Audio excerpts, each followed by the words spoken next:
Hi everyone, it's Karen Williams here and I am the Book Mentor, and I'm delighted to be with you today for this first in a series of 4 Facebook Lives where I'll be talking a bit more about my new book, Becoming an Authority. So I'm just going to check that I am live. I am live and ready to go. So I'm hoping people will join in a minute, but I know that some of you will be watching the recording. So for those of you who don't know me, I'll just tell you a little bit about me. I am the Book Mentor, and I was actually at a networking event this morning, and it reminded me that I've been in business 13 years in November. So I'm adding an extra year there, which is quite a scary thing. It was November 2006 when I decided to set up my own business, and it has evolved hugely since then. And it was 2009, 10 years ago. It was in the August I decided to write my first book, The Secrets of Successful Coaches. So it's been one hell of a journey since then. And over the last 5 years, I've been supporting business owners with their books as well. So you might be thinking, what does a book mentor do? And basically, I work with business owners who have got lots of ideas, they've got loads of content, loads of things they could write about to really hone down what they want to get known for, what they want to write about in this book, and also how they can use it to get noticed and become an authority. Now, Becoming an Authority is my new book. It's my 6th book. As I said, I wrote my first one, started it in 2009, published it in 2011. And I never planned on writing a 6th book this year. And I've done it slightly differently. I have launched it as an audiobook first, which is a totally new concept to me and something I'm learning hugely. And actually, if you're thinking about writing a book and putting it on Audible or any of the other 40 audio platforms, who knew there were so many, do let me know. You can download everything I've learned on my journey from my website as well. So that is now freely available. I finished it yesterday. So yeah, Becoming an Authority, I never planned on writing this book, and it came about because my mentor asked me the question. She said, Karen, what's happened in the last 10 years since you started writing your first one? I opened my mouth and so much came out that I really realised I needed to share it. And as you can imagine, I've been a book mentor now for 5 years. Things have evolved in my own business. The things I'm teaching my clients, the client stories, wow, I never had those 5 years ago. And I think the best bit of writing this book is actually being able to share some of those client stories and actually being able to sort of dissect some of the things that they've done differently that have made their book a success. So actually being able to delve deep into some of those stories, case studies, people who published their book many years ago. I've even got a brilliant case study from the first lady who I mentored with her book, Jenny Phillips. And it was great to actually sort of see some of the successes she's had. She's launched a 2nd book now, and she's achieved some amazing successes from the first, but they're also then sort of moving forward into future books as well. I know she's got some more planned. So yeah, as I said, so it's 10 years since I started writing my first book. So publishing has changed hugely. Technology has changed hugely as well. When I interviewed coaches for my first book back in 2009, social media wasn't anywhere near as big as it is now. It had a cursory mention. I think I looked back whilst I was writing Becoming an Authority, and I looked back and I think there may have been just a couple of pages devoted to social media. When I wrote Book Marketing Made Simple a couple of years ago, where there were whole chapters devoted to websites, social media. There were pages and pages on Facebook, LinkedIn, all of those different platforms. So things have evolved so much.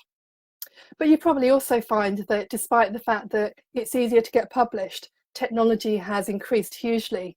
It's become more and more difficult to get heard. It's more and more difficult to actually get your message out there to be heard by the right people who need it.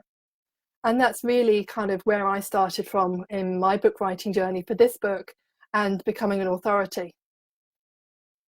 So I'm just going to see if anybody is around. No? Okay, fantastic. So if anyone joins, if you have any questions, let me know. Or if you watch the recording, do let me know as well. I know there's a few people planning on joining me today. So yeah, things have changed hugely, and I identified the 10 principles that I now teach my clients, and that's really what is in the book and what you'll learn from it. And I'm going to just touch on some of the first principles today. So this series of Facebook Lives is to talk about 4 of the concepts in the book. So the first one is, what is the difference between author and authority? I've got Nikki and I've got Jill. Fantastic. Lovely to see you here. Oh, and Martin. So lovely to have you here as well. So the first thing I'm going to talk about today on the first one is, what is the difference between author and authority? Why is it important? Why does it matter? And also, why writing a book won't automatically make you an expert? Something interesting to consider. So on tomorrow's webinar, Facebook Live, which will be at the same time, 1 o'clock, I'm going to be talking about the I. So the I of authority, author, itty. So the I is all about impact, influence, and investment. So that's going to be a juicy one tomorrow. On Tuesday, I am going to be talking about time. The biggest thing that stops most business authors from writing. I haven't got time to write it. How am I going to find time? And I'll share some of the secrets that I share with clients that make a book easier to write. And it actually helped me to write my latest book within just a few months. And then on Wednesday, the 6th of November, I believe, I'll be talking about the why, you and your story, why you need to be firmly in the heart of your book, but why your reader needs to be in the forefront of your mind. So something really important I'll be sharing there. So for everybody who's there, so thank you, Sez, lovely to see you here as well. So it's a really great place to be. If you have any questions, please do pop in the question. And Sally, Sally, you're joining us from Australia. I know I think you're in Perth at the moment, but you may have moved to Brisbane. I know you've been moving around Australia. So lovely to have you here. If you have any questions, pop them in the question box and I'll happily answer them. So as I said, today I'm going to be looking at the difference between author and authority. And I wrote about this in chapter 5 in Becoming an Authority. And if you want to grab your copy on audio, if you go to becominganauthority.co.uk, you'll find out more about the book. So what is an author? I did a bit of definition seeking when I wrote Becoming an Authority, because an author is, according to the definition, a person who writes books, articles, or documents, the originator of a plan or idea, or someone who writes books as a profession. So ultimately, if you want to become an authority and you want to become an authority who is also an author, you do have to start from that place of having a book to your name. You have to sit down, you have to plan your book, you have to write it, you have to market it. There's no doubting that if you want to become an authority, you want to become an expert, you want to build your credibility, you have to start from a place of being an author. But an authority is a very different matter, and I love this definition. And it is the power to influence others, confidence resulting from personal experience, a person with extensive or specialised knowledge about a subject, and a book or other source able to provide or to supply reliable information or evidence. So in my view, an author is somebody who writes books, but an authority is somebody who takes it to the next level. They are the thought leader. They are the person who's willing to be disruptive. They are the person who's willing to say something a little bit differently. They are the person who's willing to really, step up to the plate where it comes to sharing information, because it's not easy, is it? I find with many clients writing books is that, they often get stuck on their journey. They want to achieve it, but it's so easy to get in your own way. It's so easy to, have an idea and not follow through and not do something about it. And there are a myriad of excuses and things that can block us when we're trying to write a book. So in my view, that is the main difference between author and authority. And actually, if you think about the things I was talking about earlier around sort of the publishing changes, it has become so easy to write a book these days. In reality, any of us can just type something up right now. We could save it as a PDF, we could upload it to Amazon KDP, and we could be a published author. That's all you need. It could be available on a Kindle in seconds. You could sell it for £5. That is being an author. But does that make you an authority? I believe not. And actually, not everyone's going to like what I have to say in this book. It's quite funny, when I was writing it, I was talking about being disruptive, and I was asked, are you being disruptive in this book? And actually, to a certain extent, I believe I am, because it really does piss me off when I see people who write a book that doesn't do anything for them and their business. Whether it's got typos, whether it doesn't look professional, whether it's poor quality or poor standard.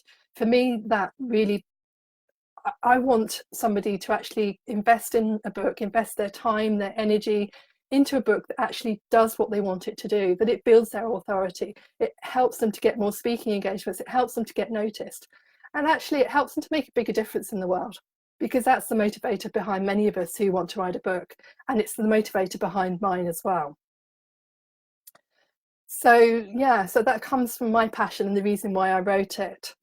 And I think the word becoming is quite interesting as well. So you've got author, you've got authority, but there was a reason why I chose becoming as part of my book title, because I think we're all becoming, aren't we? You know, becoming an authority implies movement, it implies action. And I think that's really important, because I think a lot of us, especially in the UK, we can say,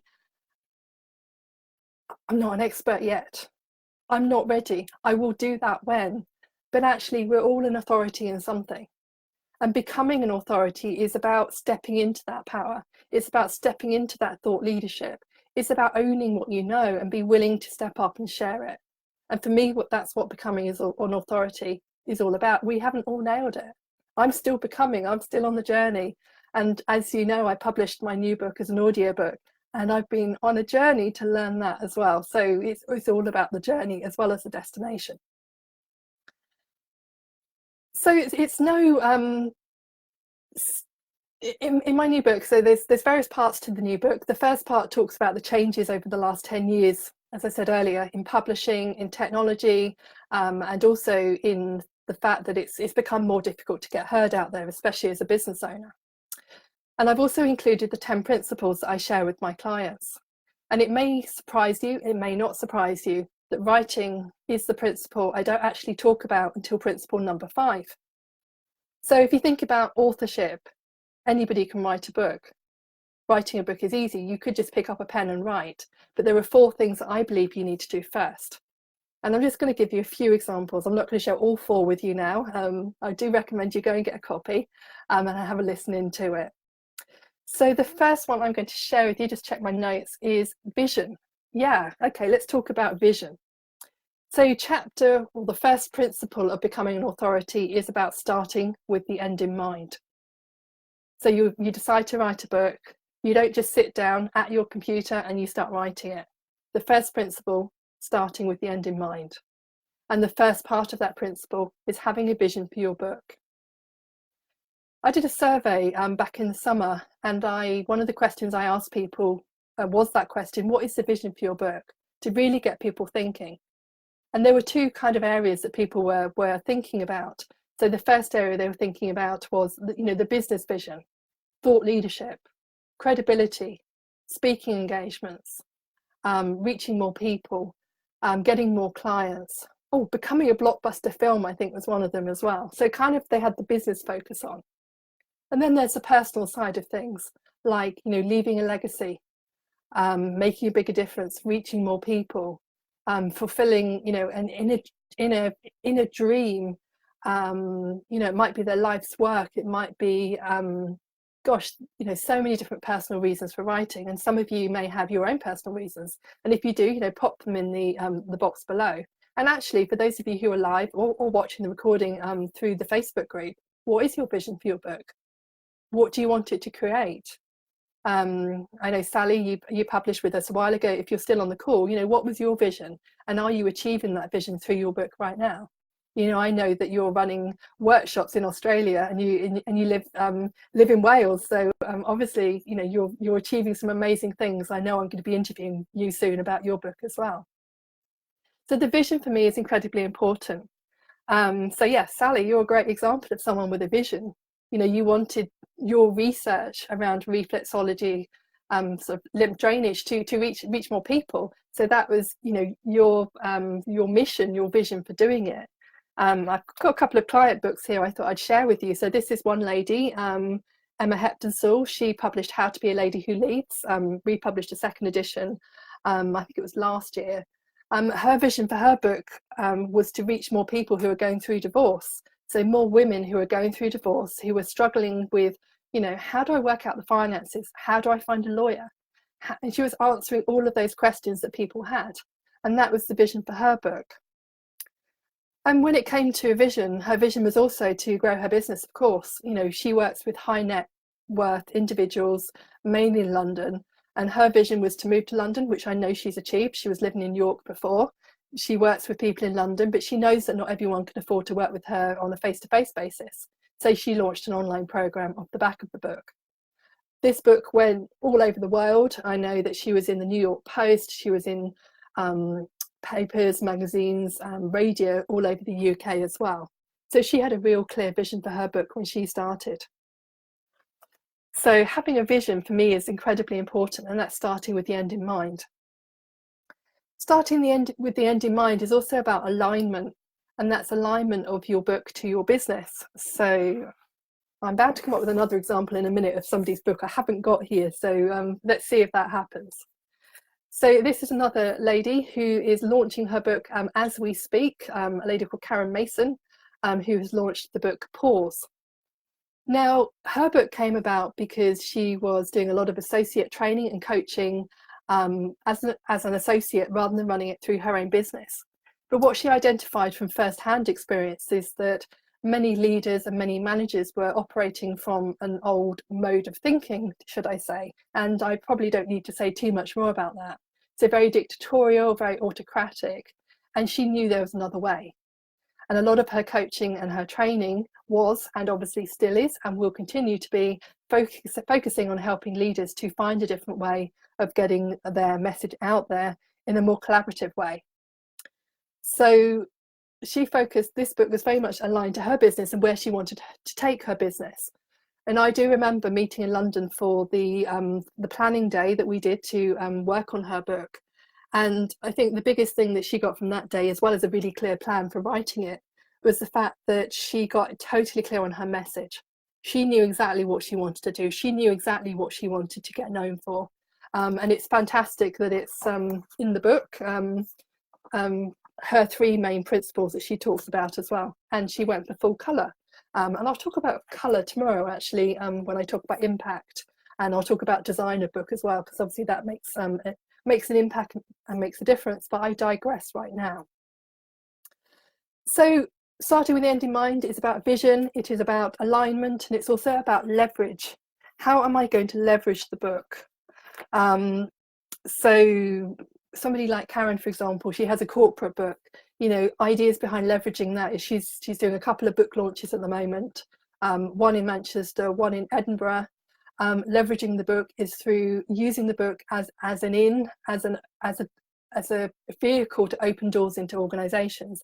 That is how she is looking to leverage.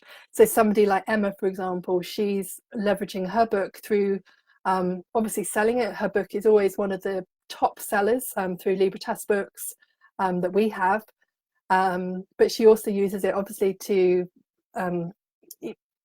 she's got press from it, she gets clients from it all the time as well, so she's used it to leverage in terms of the products or programs as well. So that gives you a little bit of a flavour to the first little bit of becoming an authority. An author is somebody who writes books. An authority is someone who is really willing to step up to the plate. They know what they want to get known for. They know how they're going to make an impact. They know how they're going to make a difference. And having a process, having a structure to help you to write the book easily is key. And I'll be talking more about that probably on Tuesday. So that's it for today.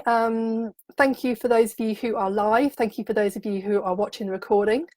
I will go through some, let me quickly scroll through some of the comments. Steve, Pema, lovely to have you here as well. So thank you for joining me. And actually, I've got a few moments. If you have any questions, please do pop them in the question box. If I can't answer them today, they might be more relevant for the ITY. So just to give you a rundown, just in case you're typing some questions in what's next, the I is going to be tomorrow's Facebook Live, which is focusing on how to make an impact with your book, how to influence, and also what about the investment? How are you going to invest, whether it's time, money, energy, sanity, sacrifices you might need to make as well. On Tuesday, I'm going to be talking about T, which is time, timely, and timescales. So how can you make the most of the pockets of time you've got available to write your book? And then Y, which is on Wednesday, and that'll be talking about you and your story. So that's it from me for today. I'm Karen Williams, I'm the book mentor.